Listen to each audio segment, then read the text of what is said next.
जय जगन्नाथ पिलाने आपण मानक पुणी थे स्वागत आ गए नुआ वीडियो को। तो पिलाने आज आम मैंने वीडियो माध्यम आलोचना करवा युक्त 2 द्वितीय वर्ष समाज विज्ञान यूनिट 5 जो आम पढ़ुले सहरीकरण आज आम पढ़ा समाज उपर सहरीकरण कौन सब प्रभाव रही से विषय आम आलोचना करवा। तो तार सकारात्मक प्रभाव कौन रही नकारात्मक प्रभाव कौन रही से विषय आलोचना करवा। तो चलते वीडियो डेट नक जल्दी जल्दी करवा स्टार्ट। तापूर्व जदि आपण मैंने चैनल टी नुआ कर देखुं चैनल को सब्सक्राइब कर बेल आइकन को प्रेस कर दिंतु जहाँफल नुआ वीडियो नोटिफिकेशन आपण पाखे सहज पहुँचे पारे। तो पिला माने देख प्रथम कहले सहरीकरण कहले कौन जाचे सहरीकरण प्रक्रिया फल सहरांचल ग्रामांचल गुरुत्व सामाजिक परिवर्तन संगठित होउछि।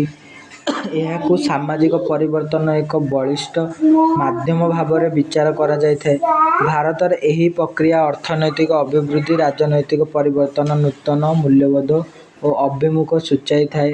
सहरीकरण होउछि देशर अर्थनैतिक अभिवृद्धि एक आधार तथा सूचक बा इंडिकेटर। वर्तमान ग्रामांचल उपरे सहरीकरण अनेक प्रभाव दृष्टिगोचर होइछि, किंतु यह उल्लेखयोग्य जे समाज उपरे सहरीकरण उभय सकारात्मक और नकारात्मक प्रभाव रही है। समाज उपरे सहरीकरण प्रभाव संपर्क में आलोचना करें कौन सब तार प्रभाव रही। प्रथम ये तार सकारात्मक प्रभाव गुड़िक देखिए विवाह उपर प्रभाव माने कौन सहरीकरण प्रक्रिया विवाह अनुष्ठान को गभीर भाव में प्रभावित करिछि। विवाह संबंध में प्रथा परंपरा प्रति लोक मानकर मनोवृत्ति अनेक परिवर्तन आसी। सहर गुड़िक अंतः जाति और आंतः धर्म अंचल विवाह व्यक्ति मानकर मनोवृत्ति रे घटी परिवर्तन को सूचाई थाए। यहाँ पर पिला माने 2 नंबर देखिबा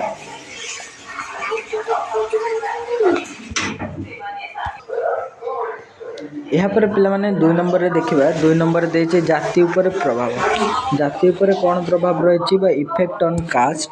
देखो सहरीकरण जातिर संरचना प्रकार्यात्मक दिगरे अनेक परिवर्तन घटाई। सहरीकरण प्रभाव रे समाज रे जातिभित्तिक संरचना विलोप घटुछि। सहरर आदिवासी जाति प्रथार कठोर नियम गुड़ी को सठिक भाव में पालन करूना। जाति जाति मध्य थिबा दूरता क्रमशः कमी आसुची। सहरीकरण फल श्रेणी गुड़िक जाति गुड़िकर स्थान ग्रहण करियछि। तापर पिला माने 3 नंबर देला नारी प्रस्थिति उपर प्रभाव। नारी प्रस्थिति उपर कौन प्रभाव रही सहरीकरण फल नारी प्रस्थिति उल्लेखनीय परिवर्तन होइछि। सहरांचल महिला सामाजिक परिस्थिति ग्रामांचल महिला परिस्थिति ठार उच्चतर अटे। सहरांचल रोहुथिबा महिला माने साधारणतः शिक्षित सेमानकर अर्थनैतिक सामाजिक राजनैतिक अधिकार संपर्क में सचेतन। शोषण निजक रक्षा करने निमंते यही अधिकार गुड़िक सेमानकर प्रयोग करती। 4 नंबर देला पिला माने कौन 4 नंबर देला धर्म उपर प्रभाव। सहरीकरण धर्म को गभीर भाव प्रभावित करियछि। धार्मिक रक्षणशीलता और अंधविश्वास सामाजिक निमंते क्षतिकारक और यह सामाजिक विकास रे बाधा सृष्टि होता है। सहरीकरण फल व्यक्ति माने पारंपरिक विश्वास गुड़िकर परित्याग करछंती। धर्म क्रमशः दुर्बल हो पड़ुछि। सहरीकरण प्रक्रिया सहर में बसवास करुवा लोक मानक मध्य वैज्ञानिक युक्ति संगीत चिंताधारा सृष्टि करिथाए। तापर पिला माने 5 नंबर देखिबा ग्रामांचल उपरे प्रभाव। भारत में सहरीकरण प्रक्रिया उभय ग्रामांचल पौरांचल व सहरांचल सामाजिक परिवर्तन को द्रुततर करियछि। सहरीकरण एक उल्लेखनीय प्रभाव होउछि ग्रामांचल सहर को लोकंकर स्थानांतरण। लोक माने बहु संख्या रे ग्रामांचल सहर को चली जाउछंती। सेमाने सेठारे सेमानकर नियुक्ति सुविधा सुजोग पाउछंती। मेट्रोपॉलिटन सहर मानकर अभिवृद्धि फल सहरांचल केते ग्राम ग्रामीण पॉकेट ହୋଇଯାଇଛି। ଫଳରେ ଗ୍ରାମବାସୀମାନେ ପ୍ରତ୍ୟକ୍ଷ ଭାବରେ ସହରର ଅର୍ଥନୈତିକ, ରାଜନୈତିକ, ସାମାଜିକ, ସାଂସ୍କୃତିକ ଜୀବନରେ ଅଂଶଗ୍ରହଣ କରୁଛନ୍ତି।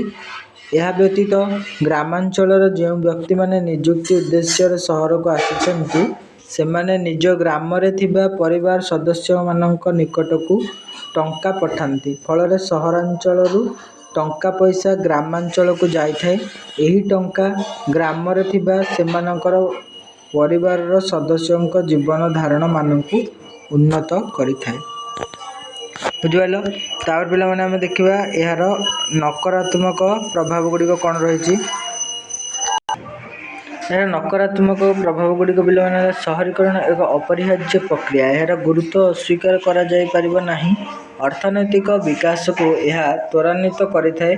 ଏହା ବ୍ୟତୀତ ସହରୀକରଣର ଅନେକ କୁପ୍ରଭାବ ବା ଅପକାରିତା ରହିଛି। ସହରୀକରଣ ଦ୍ୱାରା ସୃଷ୍ଟି ହେଉଥିବା ସମସ୍ୟାବଳୀ ସମ୍ପର୍କରେ ଆଲୋଚନା କରିବା। ଏବେ ଦେଖ, ପ୍ରଥମ କ'ଣ ନା ଭିତ୍ତିଭୂମିର ସମସ୍ୟା ହେଉଥାଏ। ପ୍ରୋବ୍ଲେମ୍ ଅଫ୍ ଇନଫ୍ରାଷ୍ଟ୍ରକ୍ଚର, ତ ଅତ୍ୟାବଶ୍ୟକ ସେବାର ଯୋଗାଣ ଓ ଚାହିଦା ମଧ୍ୟରେ ପାର୍ଥକ୍ୟ। ଭିତ୍ତିଭୂମି ଅଭାବ କାରଣରୁ ସହରର ପରିବେଶ ଜୀବନର ଗୁଣବତ୍ତା ଅବକ୍ଷୟ ଦେଖାଯାଏ। ଏହା ଫଳରେ ସହରୀକରଣର ସକାରାତ୍ମକ ଭୂମିକା ନିଷ୍ପ୍ରଭ ହୋଇପଡ଼େ। ଜଳ, ପରିବହନ, ବାସଗୃହ, ବିଦ୍ୟୁତ୍, ସ୍ୱାସ୍ଥ୍ୟ, ପରିମଳ, ଶିକ୍ଷା ପ୍ରଭୃତି ହେଉଛି କେତେକ ଗୁରୁତ୍ୱପୂର୍ଣ୍ଣ ପ୍ରସଙ୍ଗ ଯେଉଁଥିରେ ଅନେକ ସମସ୍ୟା ଦେଖାଯାଇଥାଏ। ସହରମାନଙ୍କରେ ଭୂମିର ଚାହିଦା ଓ ବହୁଳ ବ୍ୟବହାର ଫଳରେ ସହରରେ ଗୃହ ଉପଯୋଗୀ ଜମିର ଆଶାତୀତ ମୂଲ୍ୟ ବୃଦ୍ଧି ଘଟେ। ଏହା ଦରିଦ୍ର ଲୋକମାନଙ୍କ ନିମନ୍ତେ ସମସ୍ୟା ସୃଷ୍ଟି କରେ। ସେମାନେ ବାସଗୃହଟିଏ ପାଇବାରେ ବଞ୍ଚିତ ହୁଅନ୍ତି। ଏହି ସମସ୍ୟାର ସମାଧାନ ନିମନ୍ତେ ସେମାନେ ବସ୍ତି ସୃଷ୍ଟିକୁ ବିକଳ୍ପ ଭାବରେ ଗ୍ରହଣ କରନ୍ତି। ଫଳରେ ବସ୍ତିଗୁଡ଼ିକ ସୃଷ୍ଟି ହୋଇଥାଏ। ଆଉ ଗୋଟେ ପିଲାମାନେ ପରିବହନ। ପରିବହନ କ'ଣ?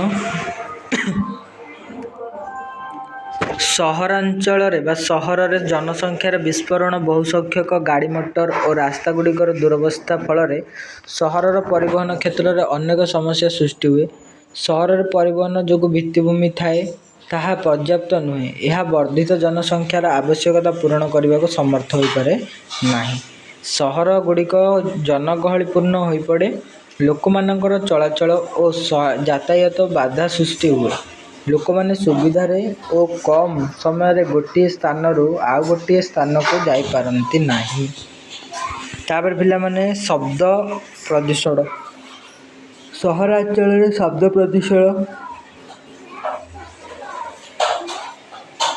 ଗୁରୁତର ସମସ୍ୟା ସୃଷ୍ଟି କରିଥାଏ। ବର୍ଦ୍ଧଷ୍ଣୁ ଗାଡ଼ି, ରେଳଗାଡ଼ି, ବିମାନ ବନ୍ଦର ଇତ୍ୟାଦି ହେଉଛି ଶବ୍ଦ ପ୍ରଦୂଷଣର ମୁଖ୍ୟ କାରଣ। ଏହାଛଡ଼ା କଳକାରଖାନା, ବ୍ୟବସାୟିକ କାର୍ଯ୍ୟକଳାପ ଏବଂ ଶୋଭାଯାତ୍ରା, ପର୍ବପର୍ବାଣି ଇତ୍ୟାଦି ଦ୍ୱାରା ଶବ୍ଦ ପ୍ରଦୂଷଣ ସୃଷ୍ଟି ହୋଇଥାଏ। ଏହି ଶବ୍ଦ ପ୍ରଦୂଷଣ ଯୋଗୁଁ ସ୍ୱାସ୍ଥ୍ୟ ଉପରେ ପ୍ରଭାବ ପଡ଼ିଥାଏ। 4 ନମ୍ବର ବାୟୁ ପ୍ରଦୂଷଣ ମଧ୍ୟ ପିଲାମାନେ ଘରୋଇ ବ୍ୟକ୍ତିଗତ ଯାନ କଳକାରଖାନାରୁ ନିର୍ଗତ ହେଉଥିବା ବିଷାକ୍ତ ଧୂଆଁ ଫଳରେ ବାୟୁ ପ୍ରଦୂଷଣ ହୁଏ। ଭାରତର ଅଧିକାଂଶ ସହରରେ ଏହି ସମସ୍ୟା ଦେଖାଯାଇଥାଏ।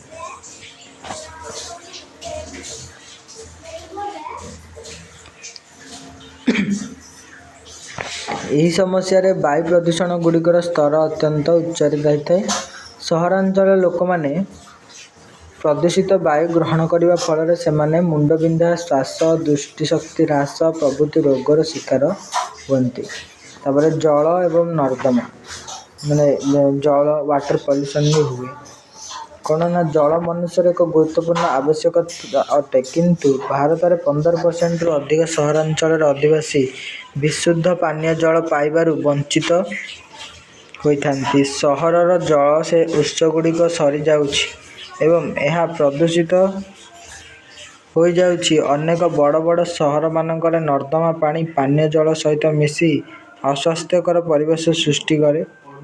ଭାରତର ଅଧିକାଂଶ ସହରମାନଙ୍କର ଜଳ ନିଷ୍କାସନ ପଦ୍ଧତି ନିମନ୍ତେ କୌଣସି ବ୍ୟବସ୍ଥା ନାହିଁ। ତେଣୁ ନାଳ, ନର୍ଦ୍ଦମା ଓ ଶିଳ୍ପଗୁଡ଼ିକରୁ ନିଷ୍କାସିତ ଆବର୍ଜନା ଇତ୍ୟାଦି ମିଶି ଦୂଷିତ ପରିବେଶ ସୃଷ୍ଟି କରିଥାଏ। ସହରାଞ୍ଚଳରେ ଗରିବ ଅଧିବାସୀମାନେ ପାନୀୟ ଜଳର ଅଭାବ ଯୋଗୁଁ ସବୁଠାରୁ ବେଶୀ କ୍ଷତିଗ୍ରସ୍ତ ହୋଇଥାନ୍ତି। ତ ପିଲାମାନେ ଆଜି ପାଇଁ ଏତିକି ଥିଲା ତୁମମାନଙ୍କର ସହର ଉପରେ ସହରୀକରଣର ପ୍ରଭାବ।